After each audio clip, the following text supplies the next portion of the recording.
क्या बात है माँ? चाची के जाने के बाद तुम कुछ अजीब सा महसूस कर रही हो। नहीं बेटा, मैं तो घर के बारे में सोच रही थी। क्या हुआ घर को? तू घर की बड़ी बेटी है, तुझसे कैसे छुपाऊंगी? माँ, क्या छुपा रही हो? मैं कुछ समझी नहीं। बेटा, तेरे बाबा के जाने के बाद से घर में एक पैसा भी नहीं बचा। जो कुछ जमा पूंजी थी सब खर्च हो चुकी है। आगे घर कैसे चलेगा? तुम दोनों की पढ़ाई कैसे पूरी होगी? यही सोचकर परेशान हो जाती हूँ।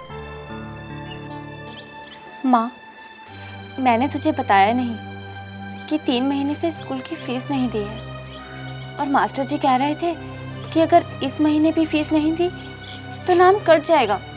हे भगवान, कैसे पढ़ाऊंगी अपनी बेटियों को? कैसे करूंगी इनका सपना पूरा? तू फिक्र मत कर माँ, मेरी पढ़ाई चाहे रुक भी जाए पर मैं नेहा की पढ़ाई को नहीं रुकने दूंगी। मैं कोई भी काम कर लूंगी। मैं कल ही हामी चाचा के पास जाकर बात कर लेती हूँ।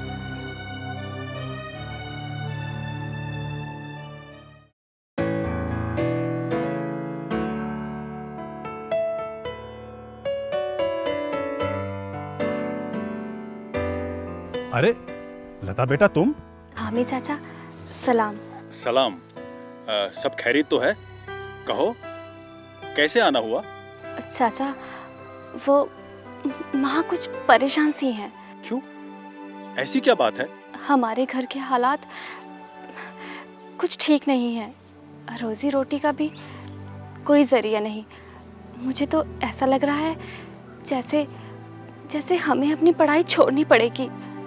चाचा, क्या आप मेरे लिए कोई नौकरी ढूंढ सकते हैं? अरे, तुम्हारी पढ़ाई की उम्र है अभी, काम करने की नहीं। चाचा, घर के हालात को देखते हुए ऐसा कैसे हो सकता है?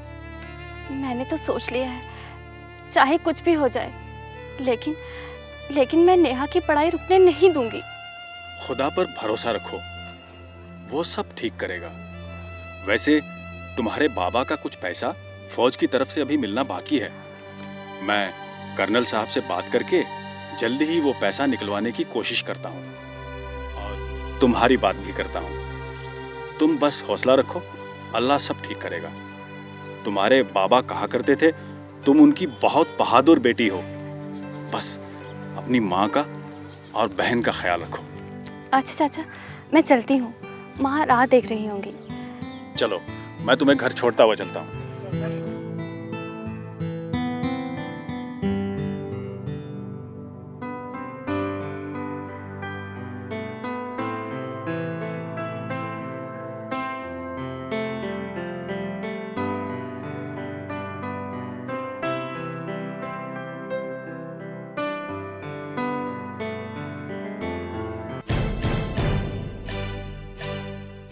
एक मिनट।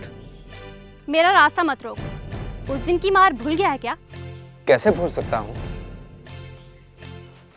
इसलिए तो कह रहा हूँ कि मेरी बात सुनिए। मुझे तुम्हारी कोई बात नहीं सुननी। हटो मेरे रास्ते से। बात तो आपको सुननी ही पड़ेगी लता जी। क्या है? आपने जो किया बहुत अच्छा किया। मुझ जैसे इंसान के साथ ऐसा ही होना चाहिए। लता जी, मैं अपने किए पर बहुत शर्मिंदा हूँ। मुझे माफ कर दीजिए। ठीक है, हटो मेरे रास्ते से। मैं नेहा से भी माफी मांगना चाहता हूँ।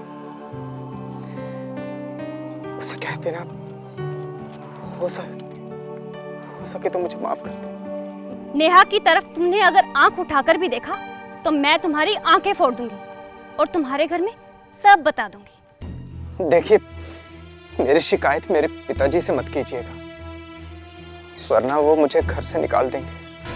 अपने घर वालों का अगर इतना ही ख्याल था तो ऐसी हरकत की ही क्यों? तुमने ये कैसे सोच लिया कि तुम मेरी बहन को बहला फुसलाकर शहर ले जाओगे और वहां जाकर उसे बेच दोगे? मेरे घर की तरफ अगर किसी ने बुरी नजर डाली तो मैं उसकी आंखें निकालूंगी। मैं एक फौजी की बेटी हूं, समझे? हट।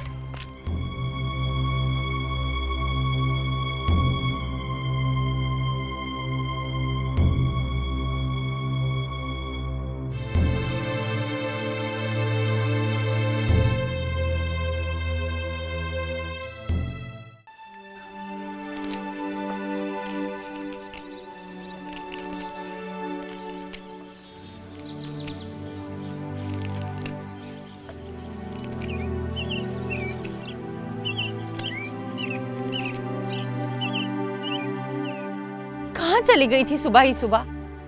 माँ, हामिद चाचा के पास गई थी बात करने के लिए। कुछ उम्मीद दिखी? हाँ, कह रहे थे कि वो आज ही कर्नल साहब से बात करेंगे। पता नहीं नसीब में क्या दिन देखने बाकी हैं अभी। तू चिंता न कर माँ, तू ही हिम्मत हारेगी तो हमारा क्या होगा। आज मनोज मिला था। क्या? तू क्यों मिलने गई थी उससे? मैं कहाँ मिली माँ, मैं हामिद चाचा के घर से लौट रही थी तो उसने रास्ता रोक लिया। क्या? कुछ कहा उसने? नहीं माँ, वो अपने किए पर शर्मिंदा था, माफी मांग रहा था। नहीं, वो लड़का भरोसे के काबिल नहीं, उसके इरादे ठीक नहीं है। तू चिंता ना कर माँ, मैं अपने बाबा की बेटी हूँ, किसी को कुछ नहीं होने दूंगी, सब संभाल लूंगी। बस मुझे कोई काम मिल जाए कि मैं अपने बाबा की कमी को पूरा कर दूं। बेटा, मुझे लगता है कि तुझे कर्नल साहब से खुद बात करनी चाहिए, हामिद भाई साहब के साथ जाकर। ठीक है माँ, हामिद चाचा कर्नल साहब से बात कर लें, उसके बाद हम दोनों चलेंगे। नेहा कहाँ है? वो अंदर बैठी है। जिस दिन से वो हादसा हुआ है तब से गुमसुम ही रहती है। उसके तो चेहरे की जैसे रौनक ही छिन गई है। तू फिक्र मत कर माँ, सब कुछ मुझ पे छोड़ दे, कोई ना कोई रास्ता तो निकल ही आएगा।